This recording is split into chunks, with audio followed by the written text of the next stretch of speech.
Bonjour, nous serons deux à dispenser cet enseignement. Dans ce qui suit, nous allons présenter sommairement les techniques de base pour l'extraction des saponosites à partir des plantes en général et les méthodes modernes d'analyse pour élucider leur structure. Tous les saponosites sont solubles à chaud dans l'alcool dilué. Plusieurs de ces substances sont aussi solubles dans le méthanol, dans l'alcool absolu ou même dans l'eau. Pour extraire un saponosite, on va traiter la plante fraîche, humide ou séchée par l'alcool dilué bouillant, ce qui aura également pour avantage d'inhiber l'action des ferments qui, au cours de l'extraction, pourraient détruire les principes recherchés.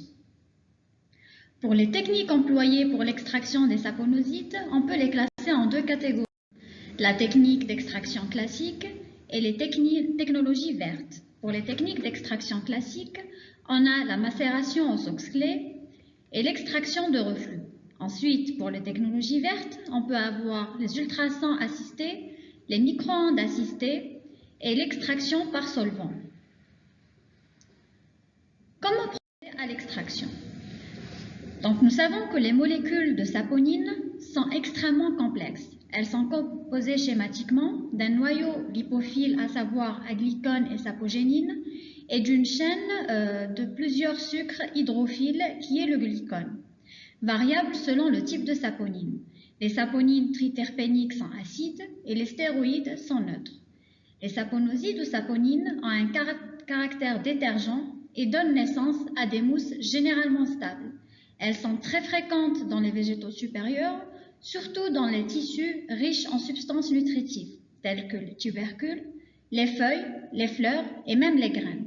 Et la première indication de la présence de saponine dans les extraits végétaux et ou fractions brutes de saponine peut être obtenue à l'aide de la pulvérisation de réactifs.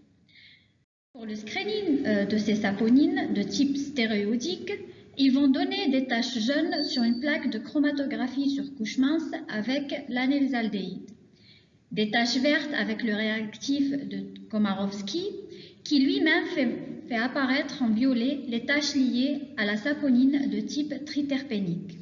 Le travail de purification de saponine commence naturellement par l'obtention d'un mélange de saponine brute.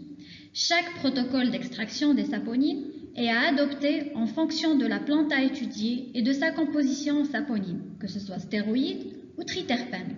En règle générale, tout commence par l'extraction de la matière végétale avec un solvant polaire ou des solvants de polarité croissante suivant le schéma global d'extraction.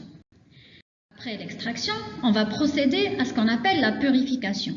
Il faut savoir que la séparation d'un mélange de saponine en différents composants est une tâche très difficile, qui va nécessiter l'application combinée de plusieurs techniques de chromatographie, à savoir la chromatographie sur couche mince, appelée aussi thin layer chromatographie, la chromatographie sur couche mince à haute performance ou high performance chromatographie, qui sont souvent utilisées pour les analyses qualitatives de routine.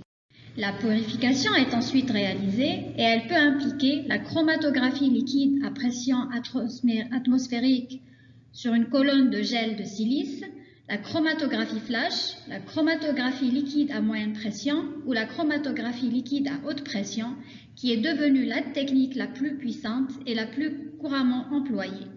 Dans la plupart des cas, certaines de ces étapes doivent être répétées avec un changement de support ou d'éluant, afin d'atteindre un niveau de pureté élevé.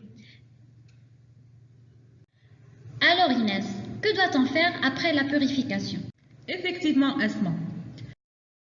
Extraction et purification des saponines, il y a lieu de déterminer leur structure. En effet, la détermination structurale des saponosites est basée sur deux étapes. D'abord, l'analyse chimique préliminaire par l'intermédiaire d'hydrolyse acide et alcaline forte et ou douce, permettant d'obtenir des informations sur la nature de la glycone et des sucres. Puis, des méthodes spectroscopiques comme la spectrométrie de masse et la résonance magnétique nucléaire mono- et bidimensionnelle qui permettent d'attribuer la structure complète du composé. Commençons par l'analyse chimique qui consiste en fait à une hydrolyse acide et analyse par chromatographie phase gazeuse. dans le but de déterminer la configuration absolue D ou L des sucres par chromatographie en phase gazeuse de dérivés chiro des sucres issus de l'hydrolysa acide par comparaison des temps de rétention obtenus avec ceux observés pour les dérivés d'échantillons témoins. Et une autre détermination des configurations absolues D et L qui consiste en la détermination du pouvoir rotatoire de ceux-ci après une hydrolyse acide de la molécule et la séparation par CCM préparative des sucres. Dans ce cas de figure, il faut des quantités importantes de saponine. Cependant, généralement, la configuration L est admise pour le rhamnose et la rabinose, alors que la configuration D est admise pour le glucose, le xylose, le fucose et le kinovose, puisqu'il s'agit des sucres les plus fréquemment rencontrés dans la nature. Passons maintenant aux méthodes spectroscopiques pour la détermination de la structure. En réalité, différentes méthodes physico-chimiques et instrumentales sont employées pour l'établissement de la structure de nouvelles sapogénines stéroïdiques et triterpéniques, parmi lesquelles les méthodes spectroscopiques et la spectrométrie de masse. Je vais d'abord vous parler de la spectrométrie de masse qui est impliquée maintenant dans de nombreux domaines de la chimie et son champ d'application va en croissant grâce aux avancées instrumentales et théoriques qu'elle connaît depuis quelques années. La composition de l'appareil et le principe de cette méthode sont résumés dans ce schéma. Un composé organique introduit dans le spectromètre de masse est ionisé par bombardement électronique. L'ion ainsi obtenu, appelé ion moléculaire, permet la détermination de la masse molaire du composé. En fait, il peut y avoir des ruptures des liaisons chimiques au sein de l'ion moléculaire, formant ainsi des fragments caractéristiques, puisque cette dissociation éventuelle ne se fait pas au hasard, mais selon des mécanismes bien déterminés. Ces ions fragments sont séparés en fonction de leur masse sur charge par l'application d'un champ magnétique et ou électronique, puis collectés dans un détecteur. L'ensemble de ces ions fragments constitue le spectre de masse dont la lecture permet l'identification de la structure moléculaire.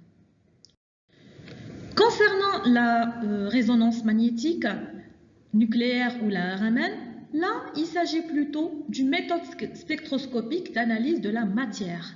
Par rapport aux autres méthodes spectroscopiques, celle-ci se situe à l'échelon le plus bas de l'échelle des énergies mises en jeu. En conséquence, la RMN permet un examen extrêmement détaillé et non destructif de l'échantillon. Et le phénomène physique de base est le magnétisme nucléaire, comme le montre bien la figure. Et voilà, nous sommes arrivés à la fin de notre séquence portant sur l'extraction, la purification et l'identification des saponines. Désormais, vous êtes capable maintenant de récupérer les biomolécules et l'identifier identifier leur structure. Et pour mieux élucider les techniques d'extraction et de purification, nous vous invitons à rejoindre notre atelier virtuel. Nous attirons également votre attention qu'une activité d'évaluation est prévue et il s'agira du compte rendu de l'atelier virtuel que vous allez déposer dans l'espace approprié. Merci.